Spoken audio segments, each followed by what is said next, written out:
نبی کریم صلی اللہ علیہ وسلم کے صحابہ اور نبی کریم نے جب مدینہ یثرب کی سرزمین پر پناہ لی اور مدینہ کی سرزمین کو جب اسلامی مملکت کا مرکز بنایا گیا، مسجد نبوی کو سب سے پہلی مسجد کا اعزاز حاصل ہوا جہاں سے اسلامی مشورے، جہاں سے احکامات، جہاں پر وحی کا نزول، جہاں پر آپس کے اختلافات کی یکسوئی ہوا کرتی تھی، مسجد نبوی میں نبی کریم صلی اللہ علیہ وسلم بیٹھے ہوئے ایک آدمی آیا، آ کر کے کہنے لگا یا رسول اللہ، ابھی راستے سے گزر ہوا، میرے ایک ساتھی سے ملاقات ہوئی، وہ کہہ رہا تھا کہ اس کی بیوی اسے چھوڑ دینے والی ہے، اس کی بیوی اس کی زندگی سے دور ہو جانے والی ہے، آدمی رو رہا ہے۔ نبی کریم صلی اللہ علیہ وسلم نے پوچھا کون ہے وہ، کون آدمی ہے جو اپنے بیوی کی جدائی پر رو رہا ہے؟ معاملہ کیا درپیش ہوا؟ دونوں کو بلایا جائے۔ دونوں کی حاضری ہوئی نبی کریم صلی اللہ علیہ وسلم کی خدمت اقدس میں، دو میاں بیوی حاضر ہیں۔ نبی کریم صلی اللہ علیہ وسلم نے پوچھا کہ بتاؤ کیا ماجرا ہے؟ شوہر کہتا ہے کہ یا رسول اللہ، یہ میری بیوی، میری کچھ عادتیں خراب ہوں گی تو کچھ اچھی بھی ہیں، یہ میری بیوی مجھے چھوڑنا چاہتی ہے، مجھ سے طلاق لینا چاہتی ہے، میری زندگی سے علیحدہ ہونا چاہتی ہے، اور میں اسے چاہتا بہت ہوں، اس سے میں علیحدگی اختیار نہیں کروں گا۔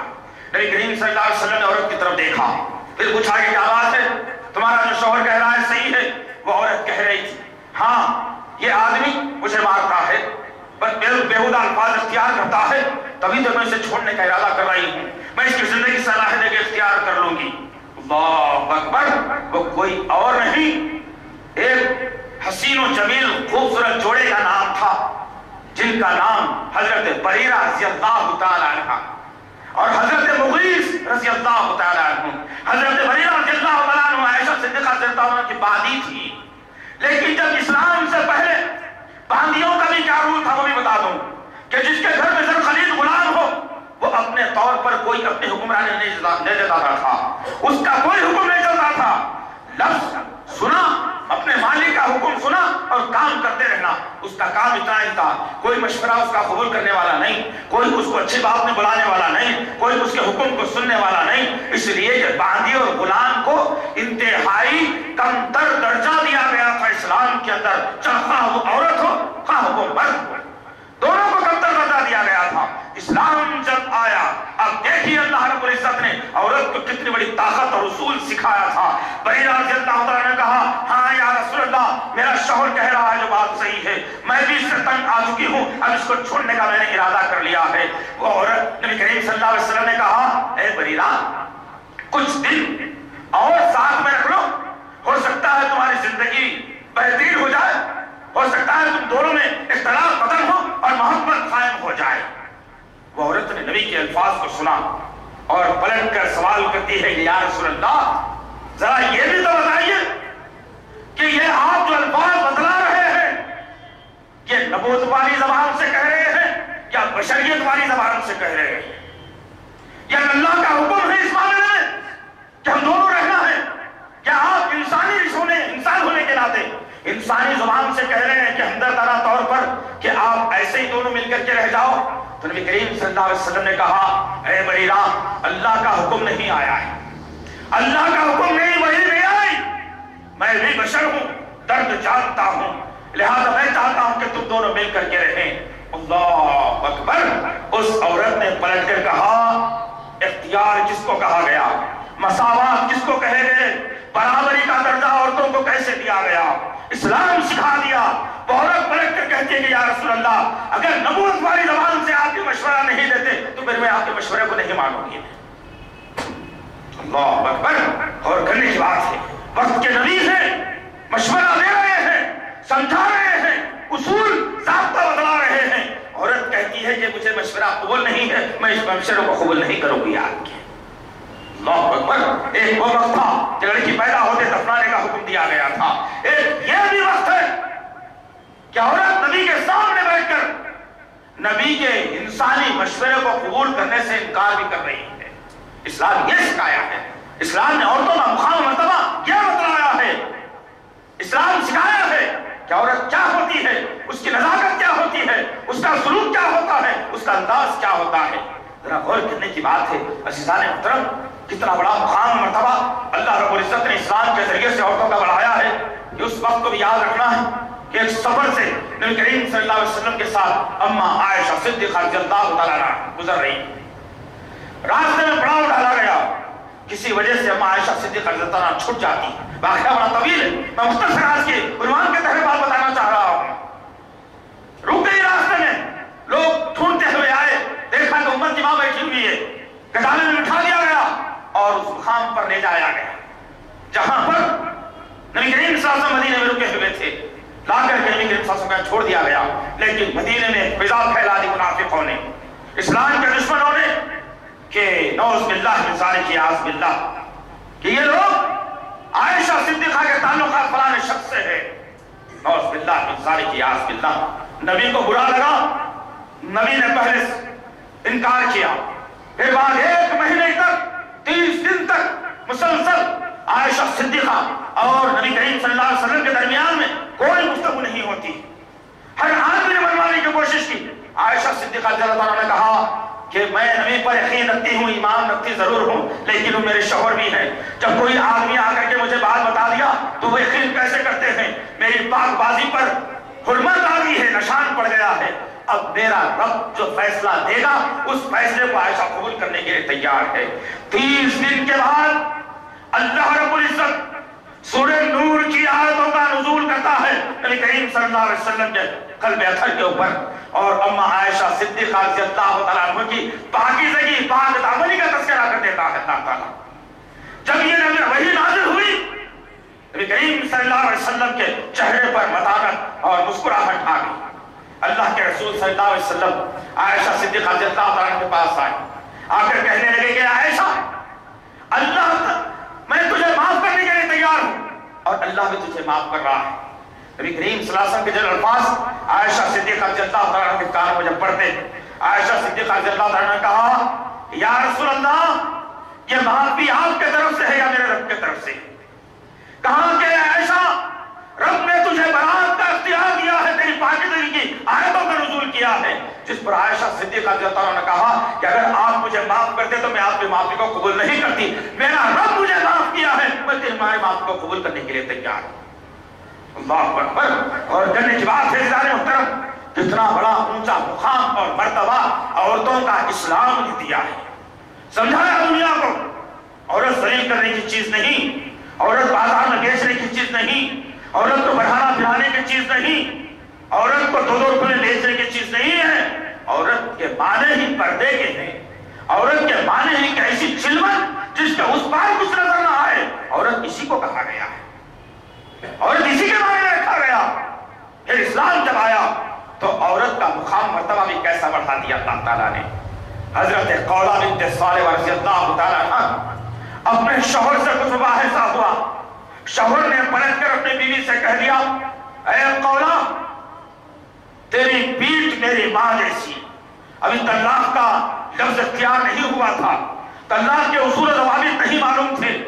مرد اگر اپنی بیوی سے دوری اختیار کرنا چاہتا یا اس کو اپنی زندگی سے دور کر دینا چاہتا ہمیشہ کے لیے، تو ایک لفظ تھا، وہ مرد کہتا اپنی بیوی سے کہ تیری پیٹ میری ماں جیسی. اگر یہ لفظ کہہ دیا بیوی زندگی سے ختم ہو گئی، جیسا آج طلاق کہا جاتا ہے. اسی طریقے سے قولہ بنت صالح کے شوہر نے کہا تیری پیٹ میری ماں جیسی. اب پریشان ہو گئے دونوں میاں بیوی. کچھ دیر کے بعد شوہر کو ہوش آیا، شوہر پریشان ہوا، بیوی پریشان ہوئی، ندامت کرنے لگی کہ یہ کیا معاملہ ہو گیا، بچے چھوٹے چھوٹے ہیں، شوہر ضعیف ہے، کیسے زندگی گزرے گی. عورت اٹھتی، نبی کریم صلی اللہ علیہ وسلم کے خدمت اقدس میں حاضر ہوتی اور کہتی یا رسول اللہ، میرے شوہر نے ایسے لفظ اختیار کر لیا، ایسا معاملہ پیش آیا ہے جس کو زہار کہا جاتا تھا اس وقت میں. میرے شوہر نے زہار کر دیا، ایسے الفاظ اختیار کر لیے. نبی کریم صلی اللہ علیہ وسلم کے پاس عورت کہتی ہے کہ یا رسول اللہ، ذرا کوئی مسئلے کا حل بھی تو بتا دیجئے. کوئی حل نکلتا ہے، بچے چھوٹے ہیں، زندگی نہیں گزر سکتی، شوہر ضعیف ہے، اکیلی زندگی نہیں گزار سکتا، روٹی ڈالنے کے قابل نہیں، کپڑے دھونے کے قابل نہیں، میں اس کی خدمت کرتے رہتی ہوں، کوئی مسئلے کا حل تو بتائیے. نبی کریم صلی اللہ علیہ وسلم ہمارے آج کے علماء سو جیسے نہیں تھے کہ زبان اٹھائی اور تعارف کو لگا دیا. اسلام کا کوئی بھی مسئلہ ہو اپنے طور پر بیان بھی کر دیا. افسوسناک پہلو ہے، شرم ہے ہمارے لیکن اس کے باوجود لوگوں کو کبھی توجہ نہیں ہوئی، لوگوں کے ذہن کبھی اسلام کی طرف نہیں آئے، شوہر میں جذبے میں آئے، کہیں شوہر اور سسر کی ملاقات ہوئی کسی مقام کے اوپر، دونوں شوہر اور خسر یعنی داماد اور خسر کے اندر بحث مباحثہ ہوا، داماد نے چھپتے ہی کہہ دیا جاؤ تمہاری بیٹی کو میں نے طلاق دے دی۔ اب افسوسناک پہلو، پریشان حال، شوہر پریشان، سسرا پریشان، بیوی کو معلوم ہی نہیں ہے۔ باپ بازار سے نکلا، اپنی بیٹی کا گھر کا رخ کیا، بیٹی گھر میں پکاتے بیٹھی ہوئی ہے، ہاتھ کو پکڑا اور لا لے کر کہتا ہے جاؤ تمہارے شوہر نے طلاق دے دی تمہیں۔ بیوی کہتی ہے مجھے تو کچھ نہیں معلوم ہے، چلو معاملے کو علماء کے پاس رکھتے ہیں۔ علماء کے پاس لے لایا گیا، باپ کو رکھا گیا تو علماء نے فتویٰ جاری کر دیا کہ سسرے کے سامنے داماد نے کہہ دیا بیٹی سنو یا نہیں سنو تمہاری طلاق قائم ہو گئی، جاؤ۔ نعوذ باللہ من ذالک، اعوذ باللہ۔ یہ کیسے اصول و ضوابط میرے اور آپ کے آقا کے سامنے خولہ بنت ثعلبہ معاملہ رکھ رہی ہے، نبی سے بار بار اصرار کر رہی ہے نبی بتاؤ کوئی مسئلے کا حل۔ نبی نے کہا کہ میں کچھ نہیں کہہ سکتا جب تک کہ رب کا حکم نہ آ جائے۔ اللہ اکبر، اصول سکھایا نبی کریم صلی اللہ علیہ وسلم نے، بتایا اپنی مرضی سے میں کچھ نہیں کہتا، اللہ وہی جب تک نہ کر دے۔ انتظار ہوا، وہ عورت کہتی ہے کیا فائدہ آپ کے ساتھ کہنے کا، آپ کے مسئلے کا حل نہیں بتاتے۔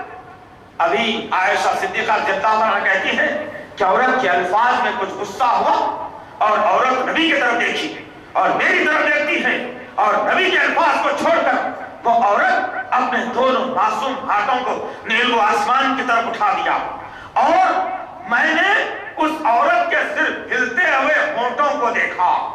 الفاظ کیا کہہ رہی ہے نبی نے بھی نہیں سنا، میں نے بھی نہیں سنا، صرف عورت کے الفاظ ہونٹ ہل رہے ہیں، ان ہلتے ہوئے ہونٹوں کو میں دیکھ رہی تھی، ادھر ہونٹ ہل رہے ہیں، ادھر نبی پر وحی کا نزول ہو رہا ہے۔ اللہ اکبر، غور کرو اسلام نے کتنا بڑا بلند مرتبہ بتایا عورت کا کہ عورت جب تڑپ کر اپنے رب سے مانگتی ہے تو اللہ وحی کا نزول کر دیتا ہے، جس کو قرآن میں سورہ مجادلہ کے نام سے محفوظ کر دیا گیا ہے۔ ذرا سوچو عزیزان محترم، میری ماں بہنوں، ذرا تم بھی اپنا مقام مرتبہ دیکھو کہ کیا مقام مرتبہ ہے تمہارا۔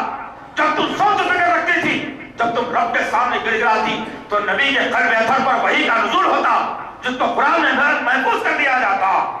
لیکن کیا ماجرا ہے کہ آج ہمارے ہاں عجیب فلسفہ ہو گیا ہے، گھڑی کا ایڈورٹائزمنٹ ہو، مرد کو بتاتے بتاتے برہنہ عورت بھی بک رہی ہے، کار خریدنا ہو عورت کے فوٹو کے بغیر نہیں خریدی جا سکتی، مکان خریدنا ہو عورتوں کی پبلسٹی کر دی گئی۔ افسوسناک پہلو ہے کہ ہر ماہ مہینے میں مسلمان آگے بڑھ کر ہر چیز کی مخالفت تو کرنے آ گیا، لیکن مسلمان کو بنیادی اصولوں پر مخالفت کرنے کا طریقہ ہی نہیں آیا۔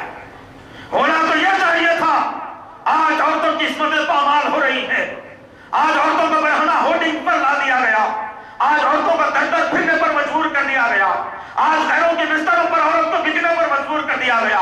جو اصول ضوابط اسلام سے پہلے تھے، اسلام جب آیا تو اصول سکھایا، ضابطہ سکھایا، انسانیت سکھائی، عورت کا مقام سکھایا تھا، عورت کا مقام مرتبہ بتایا تھا۔ لیکن افسوسناک پہلو یہ ہے کہ آج ہماری ہی نگاہ ہے عورت کو دیکھتے ہوئے بس نہیں ہوتی۔ افسوسناک بات ہے یہ۔ اب کون سا اسلام اور آئے، کون سے نبی کو اللہ اور بھیجے، کون سے اوریانیت کس کے ذریعے سے ختم ہو؟ یہ امت پر ذمہ داری عائد ہوتی ہے، یہ امت پر ذمہ داری عائد ہوتی ہے کہ ان برہنہ کاموں کی مخالفت کرے، ان برہنہ کارناموں کے مخالفت میں جلوس و جلسے کرے، ہینڈ بل تقسیم کرے، حکومت کو بتائے، لوگوں کو سمجھائے، دیگر اخبار میں بات کو پہنچائے کہ عورت کا مقام مرتبہ کیا ہوتا ہے۔ یہ بات ہونی چاہیے تھی، لیکن افسوسناک پہلو ہے کہ اسلام نے جو اصول و ضوابط بتائے تھے ان اصول و ضوابط کو ہم نے ہی پامال کر دیا۔ اللہ رب العزت نے کہا سورہ نور میں مردوں کے لیے حکم دیا، سب سے پہلے آیت نمبر 30 کے اندر کہا کہ جب کوئی مرد راستے سے اگر گزرتا ہے تو اس کی نگاہیں نیچی ہونی چاہیے زمین کی طرف، ادھر ادھر جھانکتا ہوا نہ چلے۔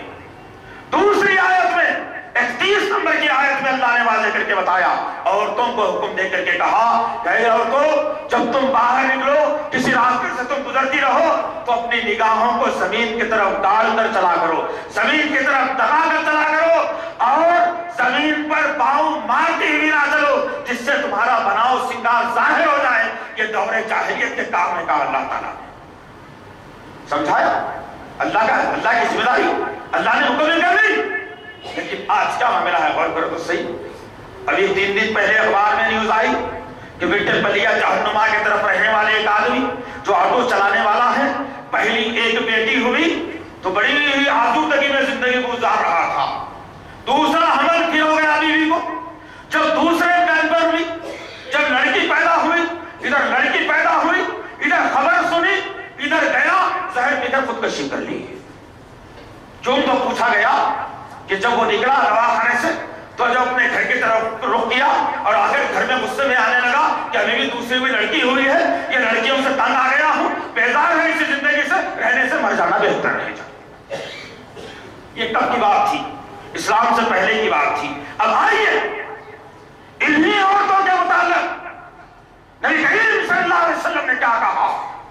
اللہ کے رسول صلی اللہ علیہ وسلم نے مقام و مرتبہ سمجھاتے ہوئے بتایا، اگر کسی کے ہاں 3 لڑکیاں موجود ہوں، ان 3 لڑکیوں کو اچھی تعلیم دے، اچھی تہذیب سے رکھے، اچھا علم انہیں دے، اور ان کو اپنے اپنے گھروں کو ودا کر دے اپنے شوہروں کے ساتھ، تو نبی کریم صلی اللہ علیہ وسلم نے کہا اس آدمی کے لیے اللہ تعالیٰ جنت کو مقرر کر دیتا ہے۔ کس کے ذریعے سے جنت ملی مرد کو؟ عورت کے ذریعے سے ملی، لڑکی کے ذریعے سے ملی۔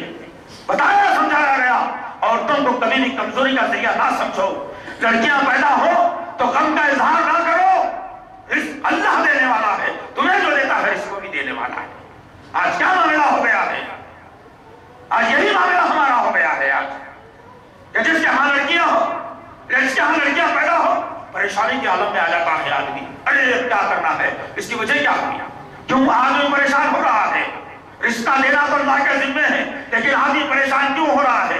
آدمی کے اپنے بنائے ہوئے رواج، رسومات، اصول جو ہیں وہ انسان کو پریشان کر رہے ہیں آج، انسان کو پریشان کر رہے ہیں آج۔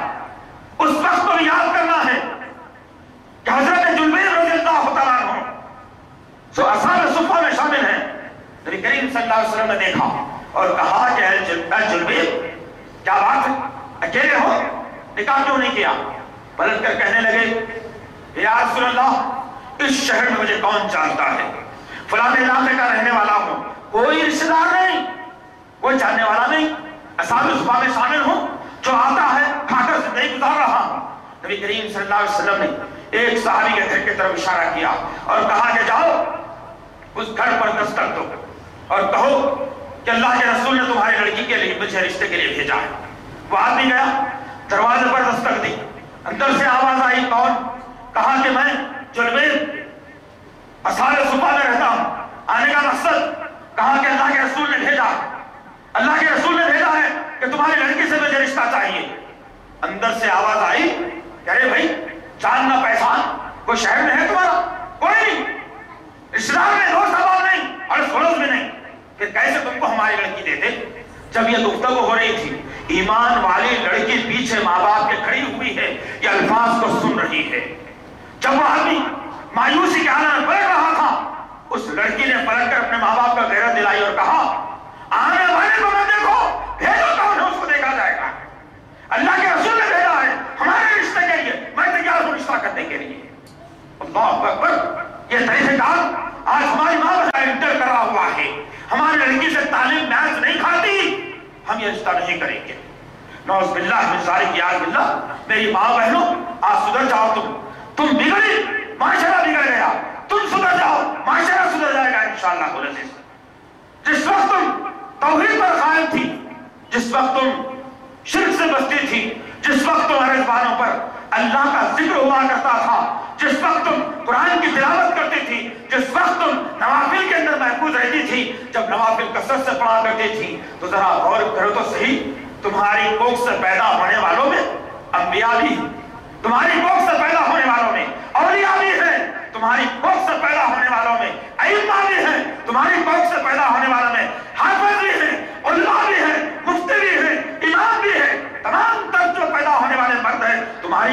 پیدا ہونے والی ہے. تم سدھر کے رہو گی, ایسے ایسے بڑی بڑی شخصیتوں کو تم جنم دو گی. اگر تم اسلامی معاملات کو بھول جاؤ گی, اسلام سے قرب پر اختیار کرو گی, اسلام سے دور اگر تم ہٹ جاؤ گی, فلمیں تمہاری نگاہ میں آ جائیں گی, سیریل تمہاری نگاہ میں آ جائیں گی, گانے تم سننا پسند, ابو جہل تمہاری کوکھ سے پیدا ہوگا. اور آج کے دور میں سلمان رشدی کو بھی تم نے جنم دیا جس نے اسلام کی مخالفت کی تھی.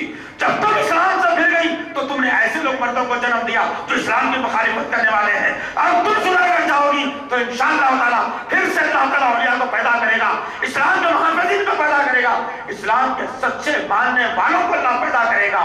ذرا سوچو تو صحیح کہ اللہ رب العزت نے تمہارے ہاتھ میں کتنی بڑی طاقت دی ہے, تمہارے ہاتھ میں اللہ نے کتنی بڑی طاقت دی ہے.